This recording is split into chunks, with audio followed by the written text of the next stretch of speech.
ബിസ്മില്ലാഹിർ റഹ്മാനിർ റഹീം അൽഹംദുലില്ലാഹി റബ്ബിൽ ആലമീൻ അല്ലാഹുമ്മ സ്വല്ലി വസല്ലിം വബാരിക് അലാ ഹബീബിക സയ്യിദനാ വ മൗലാന മുഹമ്മദ് നബി സല്ലല്ലാഹു അലൈഹി വസല്ലമയുടെ പുന്നാരമോൾ ഫാത്തിമ ബീവി റളിയല്ലാഹു അൻഹയുടെ താരീഖിനെ ചുരുക്കിയാണ് നമുക്ക് ഈ ക്ലാസ്സിൽ പഠിക്കാറുള്ളത്. AD 605 മക്കയിലാണ് ബഹുമാനപ്പെട്ട ഫാത്തിമ ബീവി റളിയല്ലാഹു അൻഹ ജനിക്കുന്നത്. നബുവത്തിൻ്റെ 5 വർഷങ്ങൾക്ക് മുമ്പ് നബി സല്ലല്ലാഹു അലൈഹി വസല്ലമ തങ്ങളുടെ ആദ്യ ഭാര്യയായിരുന്ന ഖദീജ ബീവി റളിയല്ലാഹു അൻഹയാണ് ഫാത്തിമ ബീവി റളിയല്ലാഹു അൻഹയുടെ മാതാവ്. ഖുവൈലിദിൻ്റെ എന്ന സമ്പന്നൻ്റെ ധനികൻ്റെ മകളായിരുന്നു ഖദീജ ബീവി റളിയല്ലാഹു അൻഹ. നബി സല്ലല്ലാഹു അലൈഹി വസല്ലമ തങ്ങൾക്ക് മക്കളൊക്കെ ഉണ്ടായത് ഇബ്രാഹിം എന്ന കുട്ടി ഒഴിച്ച് ബാക്കി എല്ലാ മക്കളും ഉണ്ടായത് ഖദീജ ബീവി റളിയല്ലാഹു അൻഹയിലാണ്. ഇബ്രാഹിം എന്ന കുട്ടി മാരിയത്തുൽ ഖിബ്തിയ എന്ന അടിമ സ്ത്രീയിലാണ്. ഇബ്രാഹിം എന്ന കുട്ടിയോട് നബി സല്ലല്ലാഹു അലൈഹി വസല്ലമ തങ്ങൾക്ക് വളരെ ഇഷ്ടമായിരുന്നു എന്നും ആ കുട്ടി വഫാത്തായ സമയത്ത് നബി സല്ലല്ലാഹു അലൈഹി വസല്ലമ തങ്ങൾ കരഞ്ഞിട്ടുണ്ടെന്നും ഇബ്രാഹിം എന്ന കുട്ടിയുടെ ഖബർ ബാബുസ്സലാമിൻ്റെ സമീപത്തായിരുന്നു എന്നൊക്കെ താരീഖിലുണ്ട്. AD 632 ഫാത്തിമ ബീവി റളിയല്ലാഹു അൻഹ മദീനയിൽ വെച്ചുകൊണ്ടാണ് വഫാത്താകുന്നത്. സയ്യിദത്തുന ഫാത്തിമ റളിയല്ലാഹു അൻഹയെ ജന്നത്തുൽ ബഖയിലാണ് ഖബറടക്കിയിട്ടുള്ളത്.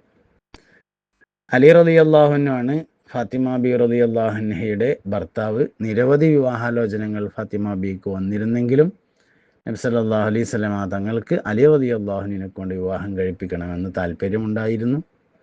ആ താല്പര്യമനുസരിച്ചാണ് അവർ തമ്മിലുള്ള വിവാഹം നടക്കുന്നത്. ഹസൻ, ഹുസൈൻ, മുഹ്സിൻ, സൈനബ്, ഉമ്മു കുൽസൂം എന്നീ മക്കൾ അലി, ഫാത്തിമ റളിയല്ലാഹു അൻഹും അവരുടെ വിവാഹത്തിലുണ്ടായിട്ടുണ്ട്. 18-ാം വയസ്സിൽ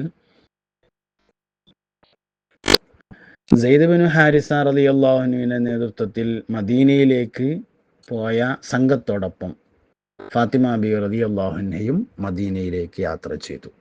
അങ്ങനെയാണ് 18-ാമത്തെ വയസ്സിൽ ഫാത്തിമ ബീവി മക്കയിൽ നിന്ന് മദീനയിൽ എത്തിച്ചേരുന്നത്. കഅബയുടെ അടുത്ത് വെച്ച് ഒരിക്കൽ നബി സല്ലല്ലാഹു അലൈഹി വസല്ലമ തങ്ങൾ നിസ്കരിക്കുന്ന സമയത്ത് അംർ ബിൻ ഹിഷാം ഒട്ടകത്തിൻ്റെ ചീഞ്ഞഴിഞ്ഞ കുടൽമാല നബി സല്ലല്ലാഹു അലൈഹി വസല്ലമയുടെ കഴുത്തിൽ കൊണ്ടുവന്നിട്ടതും ധൈര്യസമേതം മുന്നോട്ട് വന്ന് ഫാത്തിമ ബീവി ആ ഒട്ടകത്തിൻ്റെ കുടൽമാല നീക്കം ചെയ്തതുമൊക്കെ താരീഖിലുണ്ട്. ചെറിയ കുട്ടികളായിരിക്കുമ്പോൾ തന്നെ നമ്മൾ പഠിക്കുന്നതാണ്. ഫാത്തിമ ബീവിയും നബി സല്ലല്ലാഹു അലൈഹി വസല്ലമയും തമ്മിലുണ്ടായ ജീവിതത്തിൽ മോൾ എന്ന നിലയിൽ നബി തങ്ങൾക്ക് എല്ലാ സംരക്ഷണങ്ങളും നൽകിയതിൻ്റെ വലിയൊരു ഉദാഹരണമായിട്ട് ഈ സംഭവം ചരിത്രകാരന്മാർ ഉദ്ധരിക്കാറുണ്ട്. AD 621 ഫാത്തിമ ബീവിയും അലി റളിയല്ലാഹു അൻഹും തമ്മിലുള്ള വിവാഹം നടന്നത് എന്നാണ് പ്രബലമായ അഭിപ്രായം. അലി റളിയല്ലാഹു അൻഹു ഫാത്തിമ ബീവി റളിയല്ലാഹു അൻഹയെ വിവാഹം കഴിക്കുന്ന സമയത്ത് മഹർ കൊടുക്കാനൊന്നും ഉണ്ടായിരുന്നില്ല. അങ്ങനെ തൻ്റെ കൈവശം ആകെയുണ്ടായിരുന്ന ഒരു പരിച, യുദ്ധം ചെയ്യുമ്പോൾ ഉപയോഗിക്കുന്ന, വെട്ടുതെടുക്കാൻ വേണ്ടി ഉപയോഗിക്കുന്ന പരിച ഉസ്മാൻ റളിയല്ലാഹു അൻഹുവിന് വിറ്റ് കിട്ടിയ പണം ആണ് മഹറായിട്ട് ഉപയോഗിച്ചത്. മഹറിന് വേണ്ടിയുള്ള പണം കണ്ടെത്തിയത് അങ്ങനെയായിരുന്നു. ഉസ്മാൻ റളിയല്ലാഹു അൻഹു എന്ന ചരിത്രം രേഖപ്പെടുത്തിയ ഏറ്റവും വലിയ ധർമ്മിഷ്ഠൻ ഒരു കാര്യം ചെയ്തു. അലി റളിയല്ലാഹു അൻഹുവിന് വിവാഹ സമ്മാനമായിട്ട് അതേ പരിച തിരിച്ചു നൽകിക്കൊണ്ട് മാതൃക കാണിച്ചു.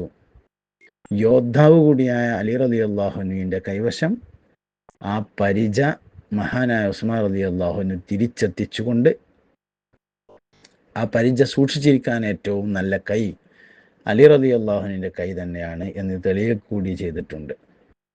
അലി ഫാത്തിമ റളിയല്ലാഹു അൻഹും അവരുടെ ജീവിതം വളരെ സമ്പന്നമാണ്. നബി സല്ലല്ലാഹു അലൈഹി വസല്ലമ തങ്ങൾ അഹ്ലു ബൈത്ത് എന്നുള്ള നിലയിൽ ഫാത്തിമ ബീവി, അലി റളിയല്ലാഹു അൻഹു, ഹസൻ, ഹുസൈൻ റളിയല്ലാഹു അൻഹു എന്നിവരൊക്കെ പരിചയപ്പെടുത്തിയിട്ടുണ്ട്. നബി സല്ലല്ലാഹു അലൈഹി വസല്ലമ തങ്ങളുടെ സന്താന പരമ്പര നിലനിൽക്കുന്നതും ഫാത്തിമ ബീവി റളിയല്ലാഹു അൻഹയുടെ മക്കളിലൂടെയാണ് എന്ന് ചരിത്രം അറിയുന്ന എല്ലാവർക്കും അറിയുന്ന വസ്തുതയാണ്. വലിയ സൂഫികൾ, സയ്യിദന്മാർ, സദാത്യങ്ങൾ, കുത്തുബുകൾ തുടങ്ങി ഉള്ള എല്ലാ ആളുകളെയും പരിശോധിക്കുമ്പോൾ, ഉദാഹരണം ഗൗസുൽ സുൽത്താൻ മുഹിയുദ്ദീൻ അബ്ദുൽ ഖാദിർ ജീലാനി ഖദ്ദസല്ലാഹു സിറഹുൽ അസീസ്, ഹസൻ ഹുസൈൻ റളിയല്ലാഹു അൻഹുവിലൂടെ ഫാത്തിമ ബീവിയിലേക്കും അലി റളിയല്ലാഹുവിലേക്കും ചെന്നു ചേരുന്ന പരമ്പരയാണ്. ബഹുമാനപ്പെട്ട ഷെയ്ഖ് റിഫായി റളിയല്ലാഹു അൻഹു അങ്ങനെയാണ്. ബഹുമാനപ്പെട്ട അബുൽ ഹസൻ അലി നിഷാദുലി റളിയല്ലാഹു അൻഹു അങ്ങനെയാണ്. അങ്ങനെ പ്രധാനികളായ ആളുകളൊക്കെ അലി റളിയല്ലാഹു അൻഹുവിലേക്കും ഫാത്തിമ ബീവിയിലേക്കും ചെന്നു ചേരുന്ന പരമ്പരയിൽപ്പെട്ടവരാണ് എന്ന് കാണാം. അള്ളാഹു റബ്ബുൽ ഇസ്സത്ത് അവരുടെ മദദ് ഫൈദാനിലെ നമ്മളിലേക്ക് വർഷിപ്പിക്കുകയും അവരുടെ ബർക്കത്ത് കൊണ്ട് നമ്മുടെ എല്ലാ രോഗങ്ങളെയും ശിഫയാക്കുകയും ചെയ്യട്ടെ. ആമീൻ. അസ്സലാമു അലൈക്കും വറഹ്മത്തുള്ളാഹി വബറകാതുഹു.